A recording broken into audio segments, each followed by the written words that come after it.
And this is the mouse mat that I picked up from the Amazon team. I know people don't tend to have them these days, and I've not had one for years, but I've been finding I've been getting some strain.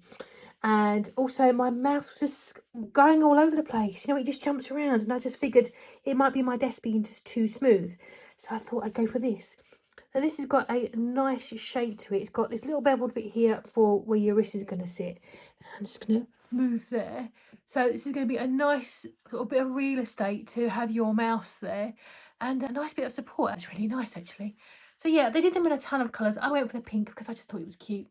At the back of it's got a peely on it, so it will stick to the desk. That's not going to move. Look at that, that's not going anywhere. So it's not going to be sliding around if you're gaming or you're doing a lot of aggro mousing.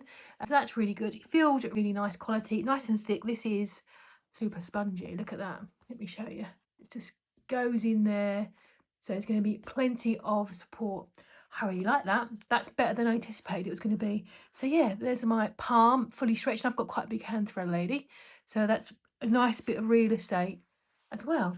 So yeah, I really like that. I think that's really good.